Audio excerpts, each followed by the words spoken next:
सभी डीएलएड साथियों को मेरा नमस्कार। आप सभी का स्वागत है मेरे चैनल पर। और फ्रेंड्स, आज की इस वीडियो में डिस्कस करने वाले हैं UP DElEd second semester subject वर्तमान भारतीय समाज और प्रारंभिक शिक्षा। फ्रेंड्स, सबसे पहले हम आप सभी को ये बता दें कि कल हमने 2017 का प्रीवियस पेपर डिस्कस किया था। तो अगर आपने वो वीडियोस नहीं देखा है तो सिंपल आप सभी को प्लेलिस्ट का लिंक कमेंट्स बॉक्स में मिल जाएगा, या फिर आप चैनल को विजिट करके भी देख सकते हो। तो चलिए फ्रेंड्स, शुरू करते हैं। वीडियो को लाइक कर दीजिए और अपने फ्रेंड्स मित्रों को आप शेयर कर दीजिए, ठीक है। और आज की इस वीडियो में हम जो भी प्रश्न डिस्कस करने वाले हैं ये 2016 के पूछे हुए प्रश्न है, ठीक है।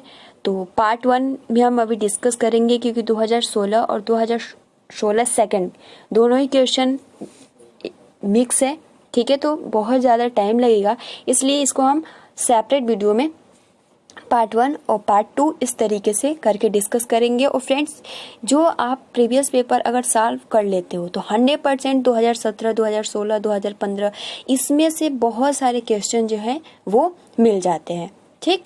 तो प्रीवियस पेपर जरूर सॉल्व करना चाहिए। चलिए फ्रेंड्स, शुरू करते हैं, जिसमें सबसे पहला प्रश्न है कि मनुष्य की अंतर्निहित पूर्णता को अभिव्यक्ति करना ही शिक्षा है। यह स्टेटमेंट किसका है? मनुष्य की अंतर्निहित पूर्णता को अभिव्यक्त करना ही शिक्षा है, यह कथन किसका है? तो यह विवेकानंद का है, ठीक है। 66 प्रश्न है कि दुरुस्त शिक्षा का नाम नहीं है मुक्त अधिगम, बाहरी अध्ययन, सह शिक्षा, पत्राचार शिक्षा। तो दुरुस्त शिक्षा का नाम नहीं है मुक्त अधिगम, बाहरी अधिगम, पत्राचार शिक्षा। यहाँ पे हो जाएगा सह शिक्षा जो है यह दुरुस्त शिक्षा का नाम नहीं है। अगला जो प्रश्न है कि बौद्धकालीन शिक्षा में प्रव्रज्जा संस्कार कितने वर्ष के बालक को दिया जाता है? 8 वर्ष के, 10 वर्ष के, 12 वर्ष के, 11 वर्ष के। कहीं कहीं प्रव्रज्या संस्कार भी रहता है, जैसे कि हमने पहले भी डिस्कस किया था। जब वो शिक्षा ग्रहण करने जाते हैं तो प्रव्रज्या संस्कार होता है। तो यहाँ पर देख सकते हो BTC 2016 का पूछा हुआ प्रश्न है कि बौद्धकालीन शिक्षा में प्रव्रज्या संस्कार कितने वर्ष के बालक को दिया जाता है?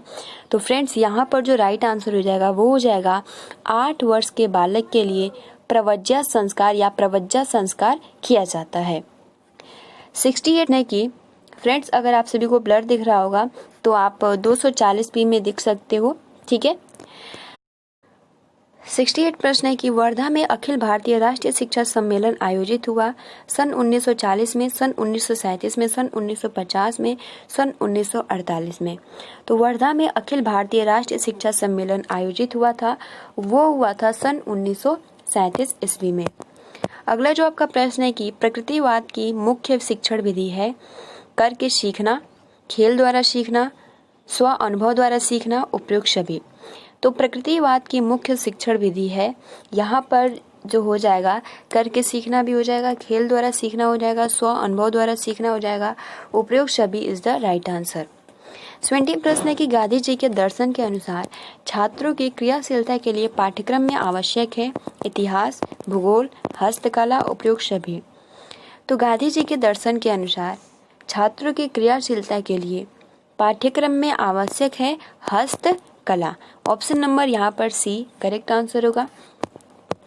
अगला 71 प्रश्न है कि डेमोक्रेसी एंड एजुकेशन पुस्तक के लेखक है फॉरवेल, Rousseau, John Dewey, doctor Maria Montessori. तो डेमोक्रेसी एंड एजुकेशन पुस्तक के जो लेखक हैं वो हैं जॉन ड्यूवी। देखिए, मैं आंसर इसलिए हाइड नहीं की हूँ क्योंकि मॉक टेस्ट नहीं है, तो फिर आंसर को हाइड करने से कोई फायदा नहीं है। 22 प्रश्न है कि समाज गुणवत्ता वाले स्कूलों की समान रूप से सभी को उपलब्धि, समान अवसर एक महत्वपूर्ण घटक है, यह कथन है एनिस का, लुइस क्रिसबर्ग का, प्लेटो का, रायबर्न का। तो ये जो स्टेटमेंट है ये लुइस का है। इन्होंने जो स्टेटमेंट दिया है कि समाज गुणवत्ता वाले स्कूलों की समान रूप से सभी की उपलब्धि, समान अवसर का एक महत्वपूर्ण घटक है। 73 प्रश्न है कि अनिवार्य प्राथमिक शिक्षा का प्रावधान संविधान के किस अनुच्छेद में किया गया है? तो अनिवार्य प्राथमिक शिक्षा का प्रावधान संविधान के किस अनुच्छेद में किया गया है? तो अनुच्छेद 45 में आप देख सकते हो, बहुत ही महत्वपूर्ण ये प्रश्न है। देख सकते हो कि यहाँ पे डीएलएड 2016 और डीएलएड 2019 का पूछा हुआ प्रश्न है। अनिवार्य प्राथमिक शिक्षा का प्रावधान संविधान के किस आर्टिकल में किया गया है? तो अनुच्छेद 45 में किया गया है। 74 प्रश्न की जनसंख्या शिक्षा आवश्यक है जीवन स्तर एवं गुणवत्ता स्तर बढ़ाने के लिए, सबको बेरोजगार देने के लिए, पाठ्यक्रम के विषय बढ़ाने के लिए, बाल श्रम को बढ़ावा देने के लिए। तो जनसंख्या शिक्षा आवश्यक है जीवन स्तर एवं गुणवत्ता बढ़ाने के लिए। ऑप्शन नंबर यहाँ पर फर्स्ट करेक्ट आंसर होगा। 25 प्रश्न की राष्ट्रीय जनसंख्या नीति का घोषणा की गई 16 अप्रैल 1976 को, 10 मार्च 1975 को, 20 जनवरी 1980 को, 9 सितंबर 1985 को। तो राष्ट्रीय जनसंख्या नीति की घोषणा की गई थी 16 अप्रैल 1976 को। यहाँ पर फर्स्ट करेक्ट आंसर हुआ। 76 प्रश्न की पर्यावरण दिवस मनाया जाता है 10 जून को, 4 जून को, 5 जून को, 8 जून को। तो पर्यावरण दिवस मनाया जाता है, यहाँ पर जो राइट आंसर हो जाएगा वो हो जाएगा 5 जून को पर्यावरण दिवस मनाया जाता है। अगला प्रश्न है कि बच्चों में मूल्य के विकास में सर्वाधिक महत्वपूर्ण भूमिका है आस पड़ोस की, परिवार की, मित्रों की, समाज की।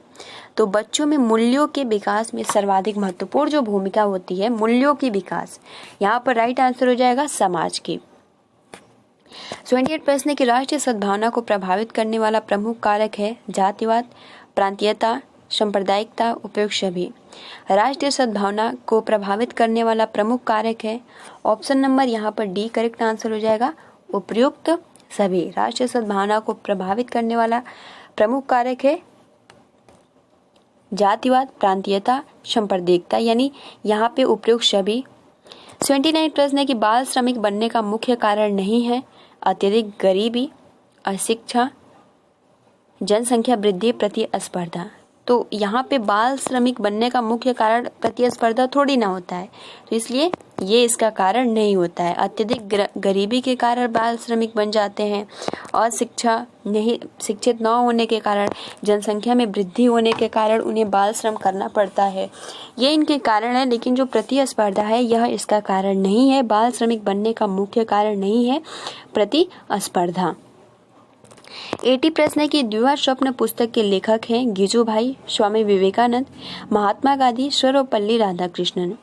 तो द्विवा स्वप्न पुस्तक के लेखक है ऑप्शन नंबर यहाँ पे फर्स्ट करेक्ट आंसर हो जाएगा गिजुभाई। देखिए अब यहाँ से अति लघु स्टार्ट हो गया, जिसमें सबसे पहला प्रश्न है कि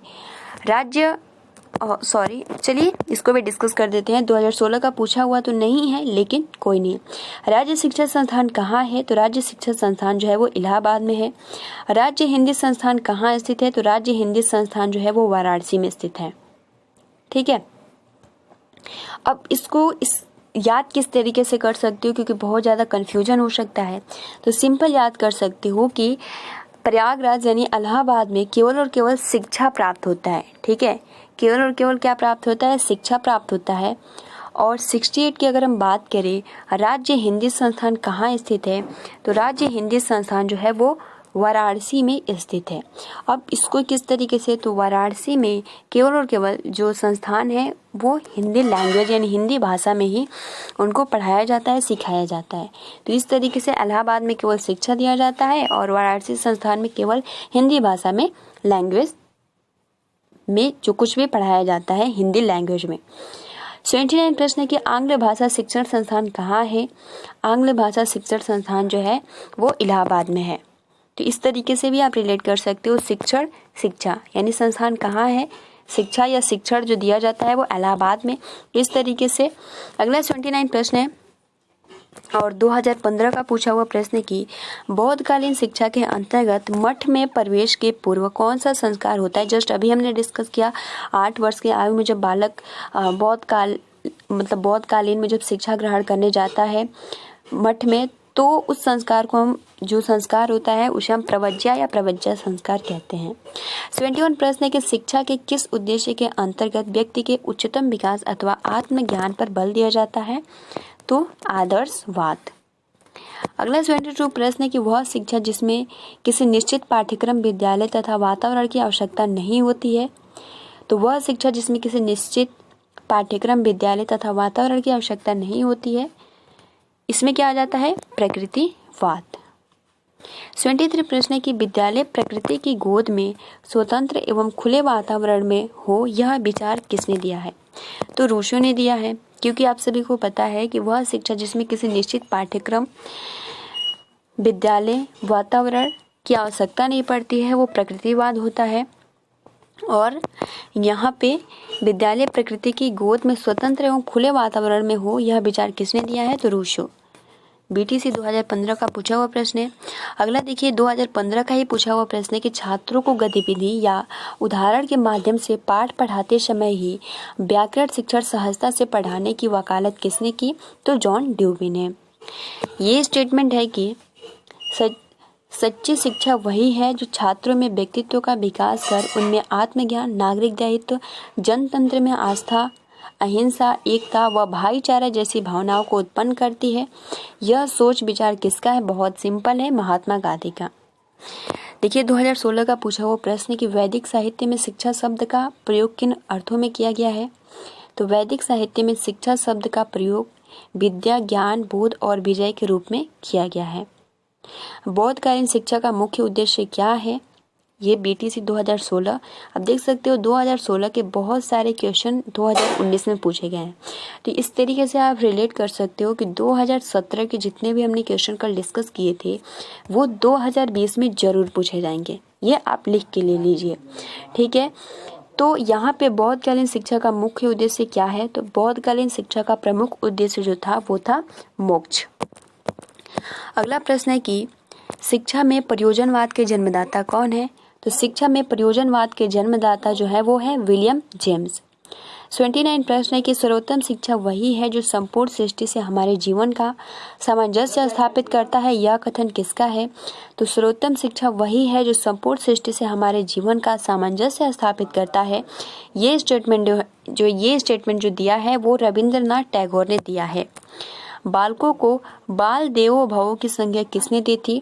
तो बालकों को बाल देवो भव की संज्ञा जो दी थी गीजू भाई ने दी थी। 81 प्रश्न है कि मॉन्टेसरी की शिक्षण विधि कितने भागों में विभाजित किया गया है? तो इसको जो विभाजित किया गया है कर्म इंद्रियों की शिक्षा, ज्ञान इंद्रियों की शिक्षा, पढ़ने लिखने व गणित की शिक्षा। तो ये किसके विधि है? तो मॉन्टेसरी की शिक्षण विधि है। 82 प्रश्न है कि निशुल्क एवं अनिवार्य बाल शिक्षा का अधिकार अधिनियम कब पारित हुआ? तो निशुल्क एवं अनिवार्य बाल शिक्षा का अधिकार अधिनियम जो पारित हुआ 4 अगस्त 2009 को पारित हुआ था। 83 प्रश्न कि राष्ट्रीय जनसंख्या नीति का प्रमुख उद्देश्य क्या था? तो जनसंख्या नीति का तात्पर्य यानी अगर हम बोले आर्थिक, सामाजिक, राजनीतिक, ठीक है, यहाँ पे पता नहीं क्या लिखा, इसको छोड़ दीजिए। आर्थिक, सामाजिक, राजनीतिक आधार पर प्राप्त करने वाले लक्ष्यों की प्राप्ति हेतु जो कार्यक्रम बनाए गए उनका मापन करना है। किसका उद्देश्य है? राष्ट्रीय जनसंख्या नीति की। अगला जो 84 प्रश्न है कि जल प्रदूषण दूर करने के 2 उपाय लिखिए। देखिए फ्रेंड्स, यहाँ भी बीटीसी 2016 में पूछा है और यही क्वेश्चन डीएलएड 2019 में पूछा है। तो जिस तरीके से मैंने कहा ना कि 2017 के जितने भी क्वेश्चन है वो बहुत ही अच्छे से हमने कल रिवीजन भी किया, आप सभी को जितने भी क्वेश्चन थे वो पूरा हल करके हमने बताया था। तो इस तरीके से 2017 के क्वेश्चन बहुत पूछे जा सकते हैं। देख सकते हो 2016 के 2019 में पूछे गए हैं। तो जल प्रदूषण दूर करने के 2 उपाय, तो इसमें जल प्रदूषण दूर करने के पहला, शहर तथा गांव की नालियों में बहने वाले हानिकारक गंदे पदार्थों को नदियों में नहीं छोड़ना चाहिए। नदियों के निकट गंदे बर्तन तथा मरीजों के कपड़े नहीं धोने चाहिए। नदियों में मृत पशुओं के बहाने पर रोक लगा देना चाहिए। नदी तथा तालाबों में पशुओं को नहलाने और वाहनों को धोने पर प्रतिबंध लगाना चाहिए। 85 प्रश्न है कि पर्यावरण संरक्षण अधिनियम कब लागू किया गया? तो पर्यावरण संरक्षण अधिनियम जो लागू किया गया वर्ष 1986 में लागू किया गया था। तो फ्रेंड्स, आज के लिए इतना ही क्वेश्चन डिस्कस करते हैं। जितने भी शेष क्वेश्चन रह जाते हैं, अभी बहुत ज़्यादा है, तो हम पार्ट 2 में डिस्कस कर लेंगे। ठीक है फ्रेंड, तो आज के लिए इतना ही। वीडियो को लाइक कर दीजिए और अपने फ्रेंड्स मित्रों को शेयर कर दीजिए। मिलते हैं 10:30 बजे वाले क्लास में, जो कि प्रारंभिक शिक्षा के नवीन प्रयास, ठीक है, उसमें भी हम प्रीवियस पेपर के आए हुए क्वेश्चन ही डिस्कस करने वाले हैं। तो चलिए मिलते हैं। वीडियो को ज़्यादा से ज़्यादा शेयर करें। Thanks for watching, take care and best of luck.